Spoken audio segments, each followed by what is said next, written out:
Why do African countries always have to pick sides? Why can't they engage with both competing powers and take benefits from both? Until now, African countries' leaders have never thought this way. That's because they have always feared that declining to join Western leaders in their covert operations means going against them, thus attracting punishment. However, when the decision to resist the West is taken, usually the next option is to join countries that are against the West. That's what we saw Niger, Mali, and Burkina Faso doing. They have chosen their sides and announced they will be aligned with the Russia and China bloc. But Chad has decided to engage with both the Western and Russia-China bloc, showing that if one side does not offer enough benefits, the other bloc will be chosen. This keeps both blocs on the edge, giving Chad a priority and attending to all its demands. Yet, how has Chad managed to do it? In this video, let's understand how Chad has taken advantage of the United States, as Trump is set to take the presidential powers soon. Let's get started.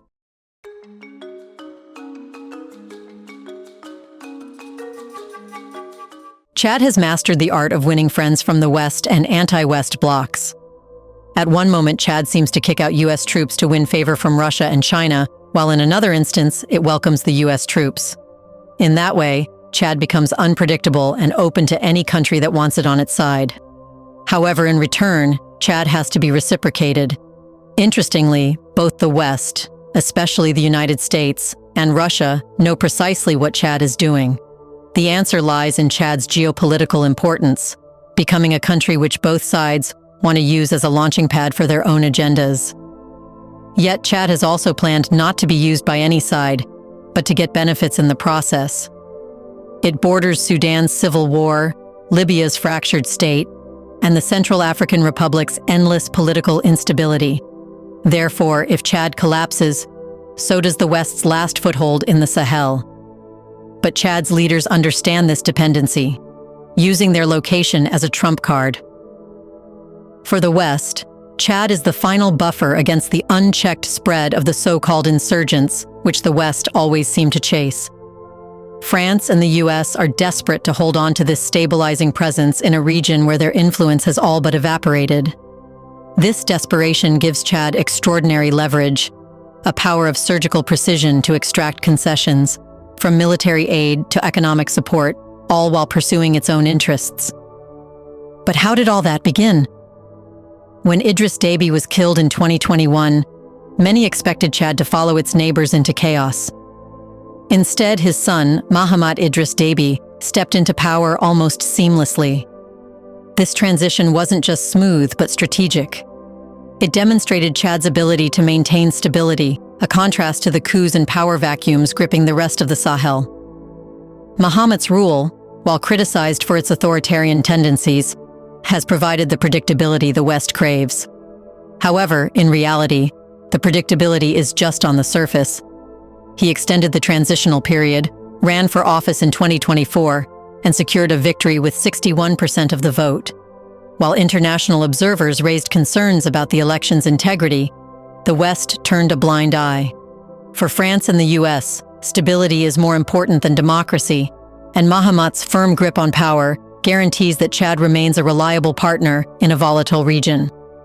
For France, which has been humiliated by expulsions from Mali, Niger, and Burkina Faso, Chad is the last stronghold of its waning influence. For the US, Chad's strategic location is critical for maintaining drone bases and counterinsurgency operations. But this partnership isn't as secure as the West might hope. Chad isn't ready to play the role of a submissive ally. Instead, it uses its indispensability as a bargaining chip, ensuring its interests come first. Mahamat knows the West needs Chad more than Chad needs the West, and he has no hesitation in exploiting this reality. Unlike Mali and Burkina Faso, which have embraced Moscow wholeheartedly, Chad plays a subtler game.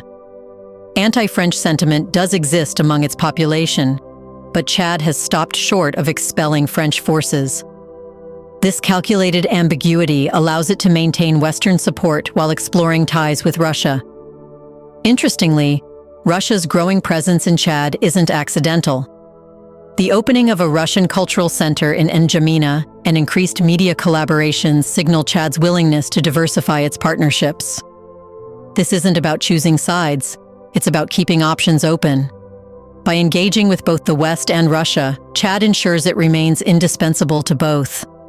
On the surface, it might appear that Chad is firmly in the West's camp. But deeper, a different story emerges. Chad's power to threaten the expulsion of U.S. troops at any time shows its confidence in its leverage. This boldness is unprecedented among African nations and signals a shift in the power dynamics between Chad and its Western allies. In a region where nations are forced to choose between East and West, Chad has charted its own path. It refuses to be boxed in, leveraging its strategic location and stable leadership to secure its position on the global stage. You see, Chad's approach isn't just survival, but dominance. That becomes quite interesting. By playing both sides, Chad has turned a volatile region into an opportunity to get more benefits. In all this, the global superpowers are acting as unwitting pawns. However, they are aware of how they are being used. It's true that the stakes are high and the risks are real, but Chad is proving that even a small nation can dictate terms in a world dominated by giants.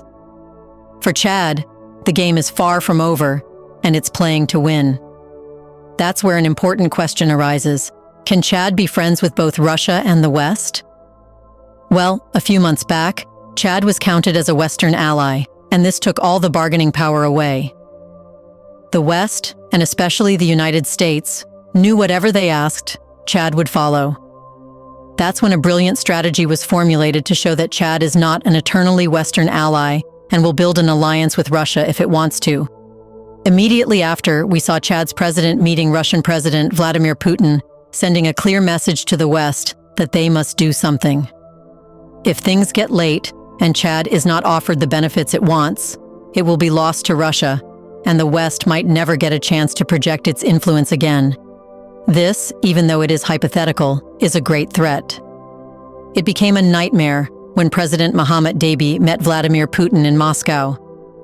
The handshake wasn't ceremonial, but a clear statement. Military cooperation, cultural exchanges, and even the opening of a Russian cultural center in N'Djamena are signals that Chad is ready to welcome Moscow into its strategic fold. And for Russia, Chad is the perfect prize. A nation that hasn't ended its ties with the West, but is still open to its influence. France and the US remain deeply entrenched, relying on Chad for vital military operations in the Sahel. French bases in N'Djamena are the cornerstone of Paris's strategy, while US drone operations depend on Chad's airspace. In turn, the West provides security guarantees and economic lifelines that Russia, for all its ambition, cannot yet match. Even though benefits from Russia may flow later, Chad knows it's a win. Therefore, this dual alignment isn't a gamble, but an insurance. Before we continue further, tell us, are you enjoying the video? If yes, please like and share the video and subscribe to our channel to watch more videos on Black Africa. Let's continue now.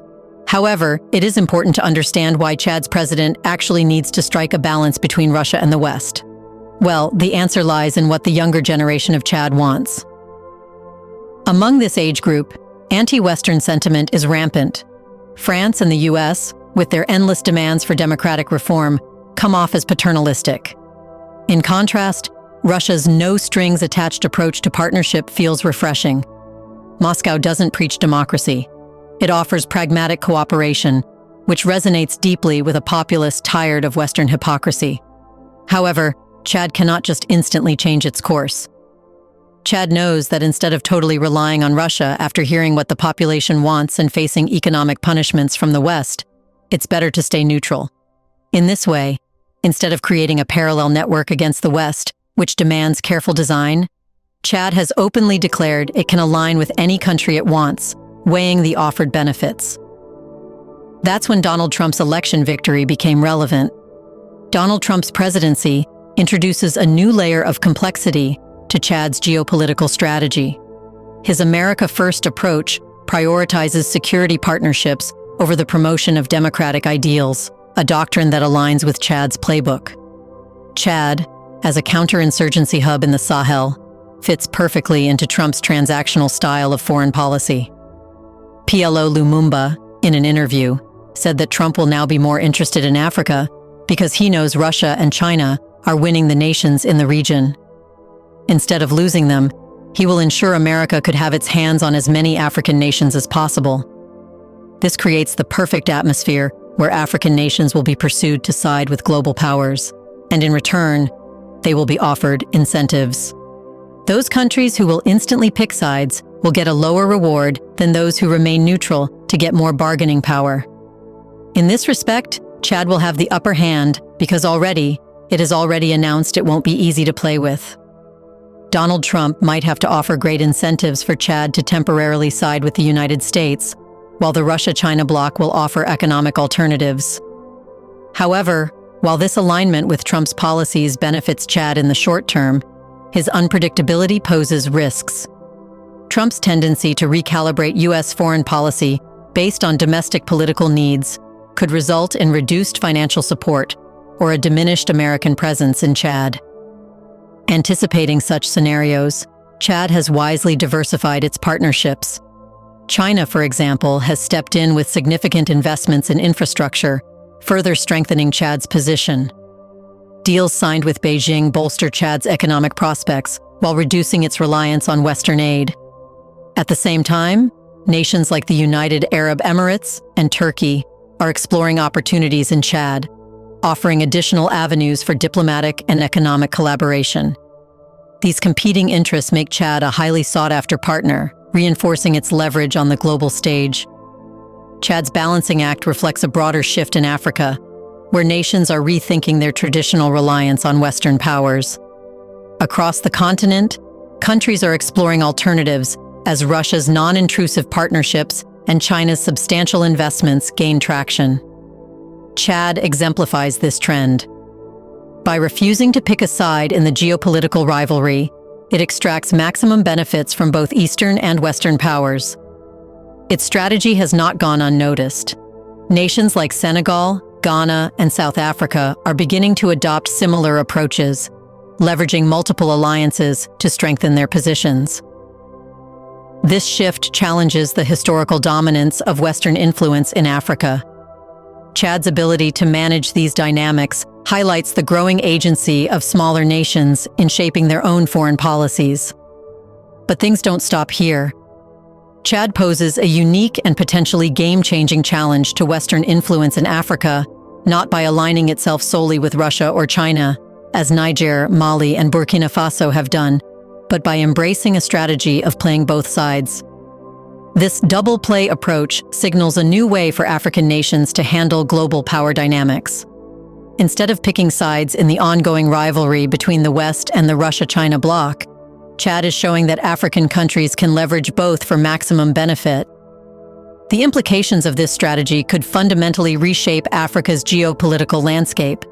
While countries like Mali, Burkina Faso, and Niger have made headlines for their outright rejection of Western influence and firm alignment with Russia and China, their approach comes with limitations.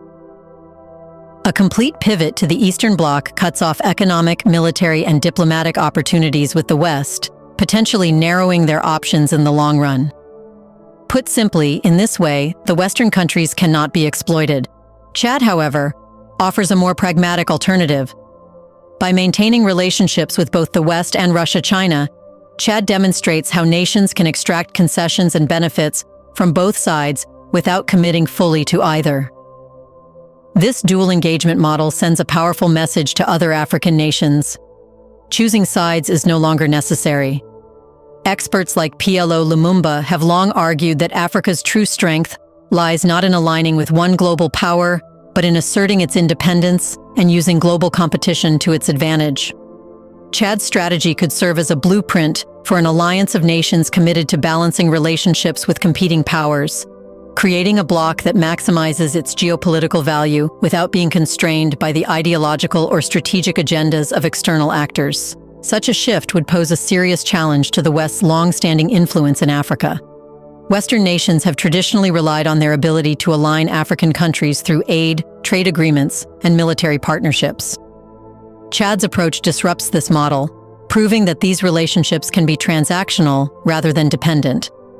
By leveraging both the West and the Russia-China bloc, Chad not only secures its sovereignty, but also sets an example for others to follow, undermining the traditional Western playbook in Africa.